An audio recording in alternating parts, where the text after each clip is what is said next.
Hey guys, how you doing? Ron here with Tech Tips to Go. In today's video, I'm just going to go over a couple of questions relating to supply chain solutions, Vechain, and working in the industry. So I've got a couple of questions from you guys. And like I mentioned below or before, subscribe to the channel, comment, like, do all the things that click the bell notification, support the channel. We're at 700, so I just want to say thank you guys for supporting the channel. And I know majority of you guys are Vechain fans or Ethereum fans. So anyways, I just want to say thanks for supporting the channel and growing at 700. Let's get to 1,000.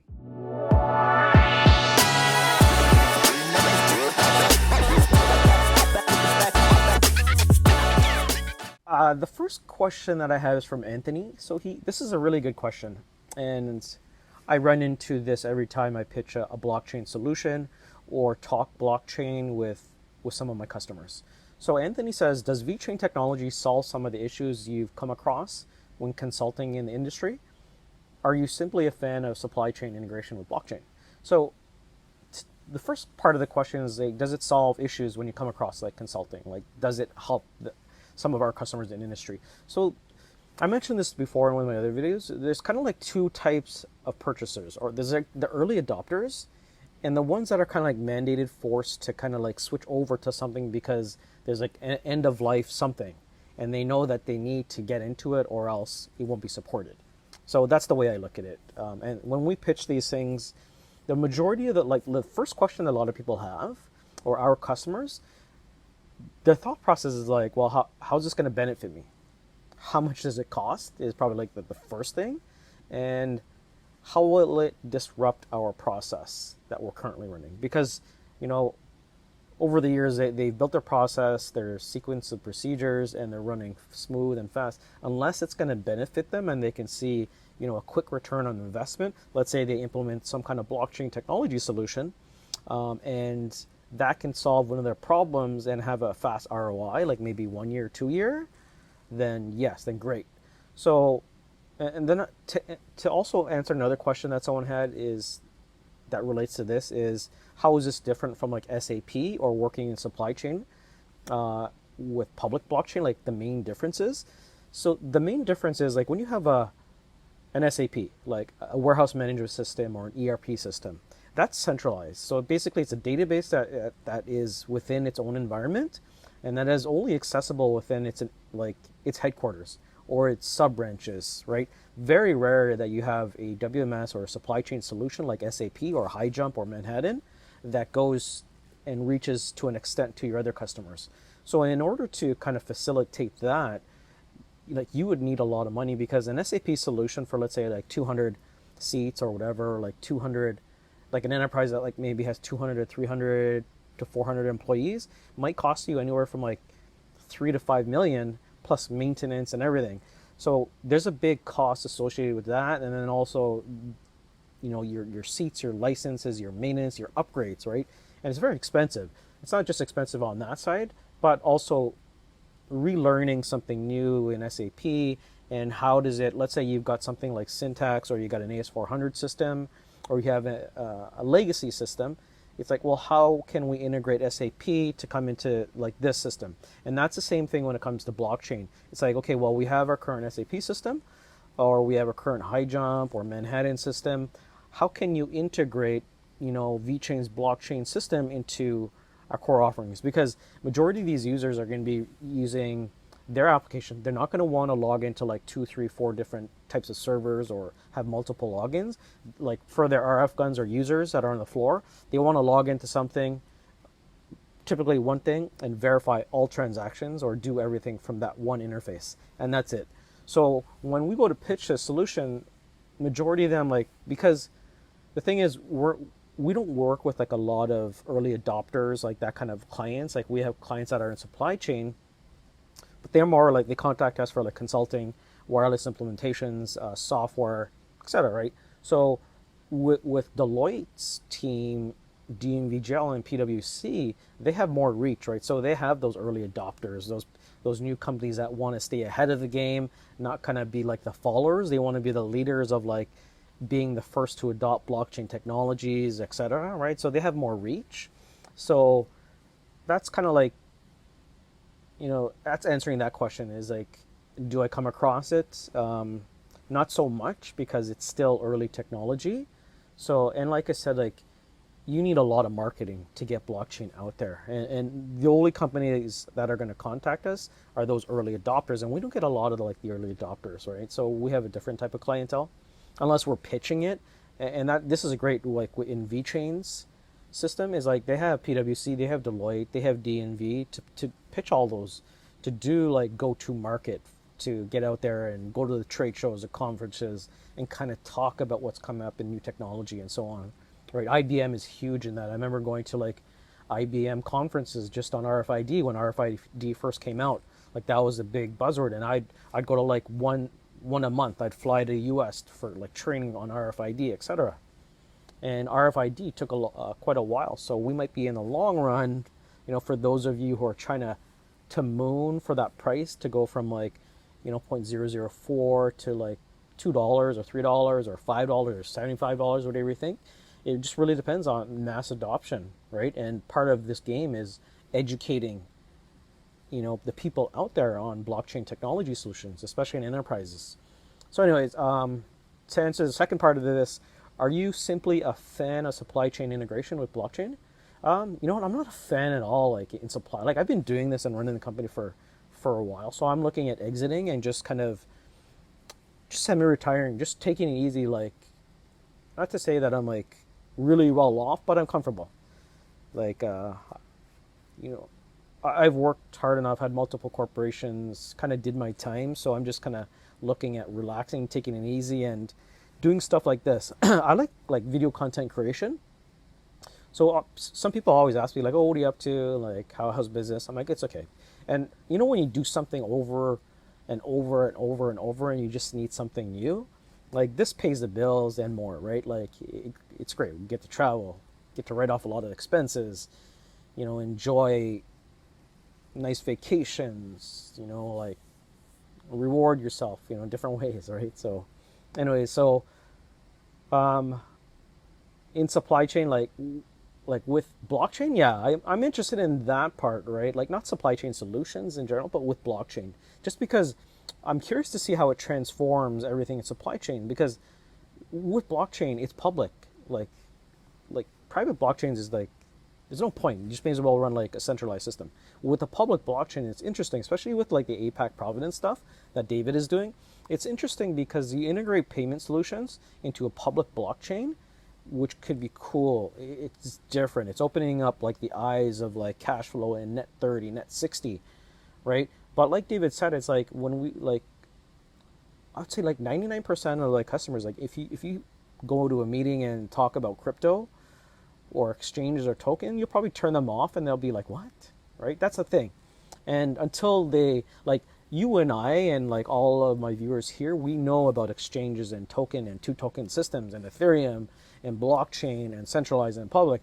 If you talk to the majority of people out there in enterprise solutions and you're trying to pitch them something, they're going to be like, what? Like, what is this guy talking about, right? They're probably like, get out of here. Like, this guy is smoking something big, right? Like, anyways, but until mass adoption comes, I think that's, maybe it might take a year, but it just really depends on like everyone's involvement. And that's the good thing about like IBM, because IBM's doing it, Deloitte's doing it, PwC, like they're educating everyone, like conferences. And as time goes on, it's going to be like the internet of things, right? Like people were like, oh, what's the internet? Right now we're in, a future $1 trillion market that's coming up, and it's blockchain enterprise solutions, right? Whether it's decentralized finance, supply chain solutions, traceability, tracking, especially with COVID and everything that happens, people want to know more of like where their food's coming from, where it was manufactured, like the story, like the My Story thing is pretty cool, because we did a solution on that like many years ago, kind of similar to My Story, where the customer wanted to like toot their horn of like where their product, how it was manufactured, pretty much that it didn't come from like slavery, like kids working like these like sweat factory markets that were getting paid like 50 cents an hour. They wanted to really toot their horn about like the fabrics that we're using and the employment, like there it was all employed in Canada, etc. So, and that was many years ago. So anyways, I'm gonna get to the next question. Is Dylan Wakeland says, should I or should I not purchase an X node? This really depends on your time frame. So if you're in for the short term, I would say no, because you could probably purchase a whole bunch of vet unless you care about voting rights. So you could get like you get some perks about like I think voting rights and then early access to like stuff on the exchanges that come out early. But so like when I say like your time frame, because right now VTO or VTOR is not burning a lot, so you could probably buy a chunk of VTOR and kind of predict the future that if it gets used more, you could always sell it later, right? So that just really depends. Like depends on how much your X node is going for. Just go to the marketplace, check how much an X node is going for, whether it's a Thunder or whatever. But you can see like just check weekly. You'll see like X nodes, like Thunder X nodes, go for cheap sometimes, right? And you just have to luck out and get there. But if you're in it for like the long term, I would say like 5-10 years, and you have a lot of faith in Vechain that it's gonna go somewhere, like, and you're willing to hodl because you have the potential of selling that. Let's say it's a Thunder X node, you can sell that, and yes, as the token as VTOR gets higher in price, then you're generating more passive income. So this answers your second question is like, passive income isn't that much, yeah, because I think if you spend $100,000 US, you probably get a $200 US, which the return isn't that much. Like it's very low. You may as well just go to like the other exchanges like crypto.com or bag Ethereum and get the validator nodes and etc. Or go on crypto.com and stake for like 6 to 8%, right? So you get more passive income there, but it's just a matter of like how long you're willing to stay in the market, right? And the passive income from like the X nodes right now is not producing a lot, but if you just look in the long term and bag and hold, then maybe it will be. So it's kind of hard question to answer.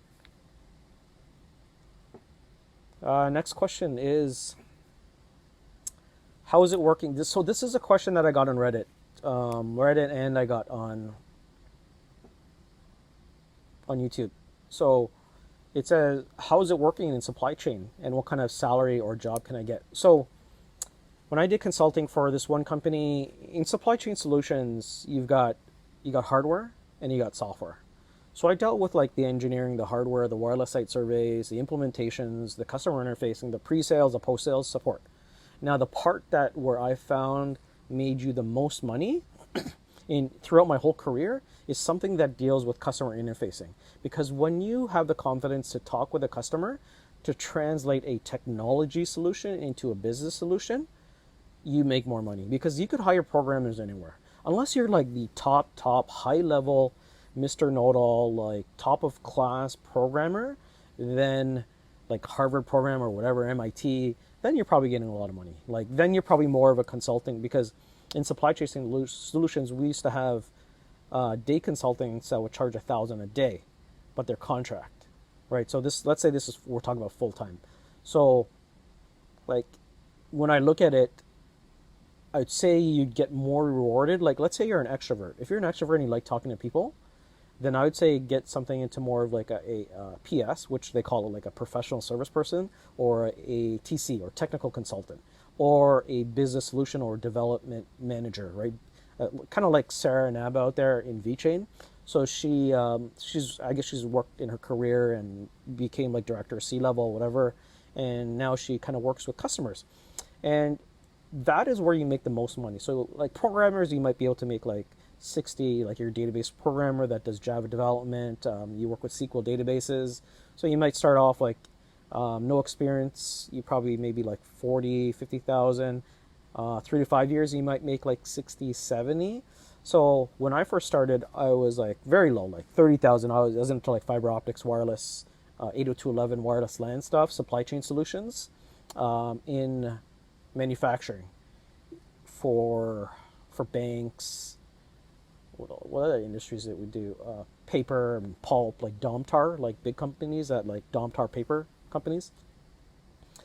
So I got into my career, started there, and the main thing, like what I'd recommend is when you start with this company, the company is going to want to hear that you're willing to stay longer. So in your interview, you pretty much want to say, well, I'm looking to grow within a company, and stay here for the long run, and then also as long as it's a win-win solution, so the company provides like me with formal education, so I'm always learning because I like to be challenged. So that's one thing that you can kind of say, and that's going to kind of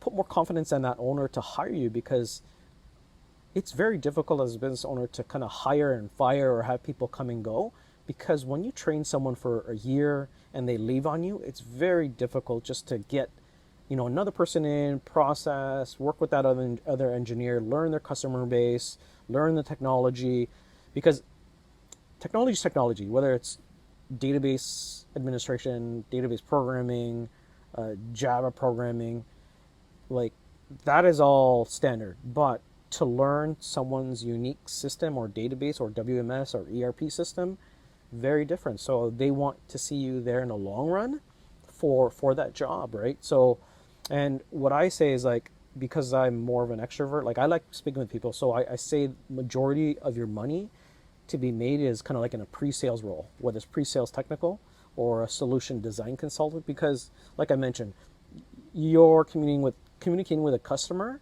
and you can transform a technology solution into a business solution, and you can get along with that customer. So it just shows a lot of like self-confidence, great customer service, and also building that bottom line and that brand and that reputation, right? Because doing customer delivery is huge, right? The experience and the referrals and the feedback from that C-level saying, great, your team was great. They worked with our team very well. We did a smooth implementation and we did it in weeks, right? So that's a big thing. So I would recommend, like, if you're an extrovert, like, do that.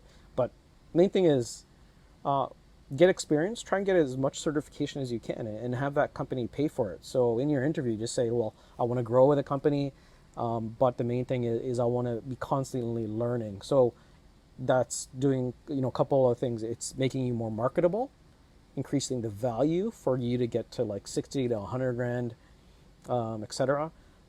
And then you're just learning a lot more, getting certified, being more marketable.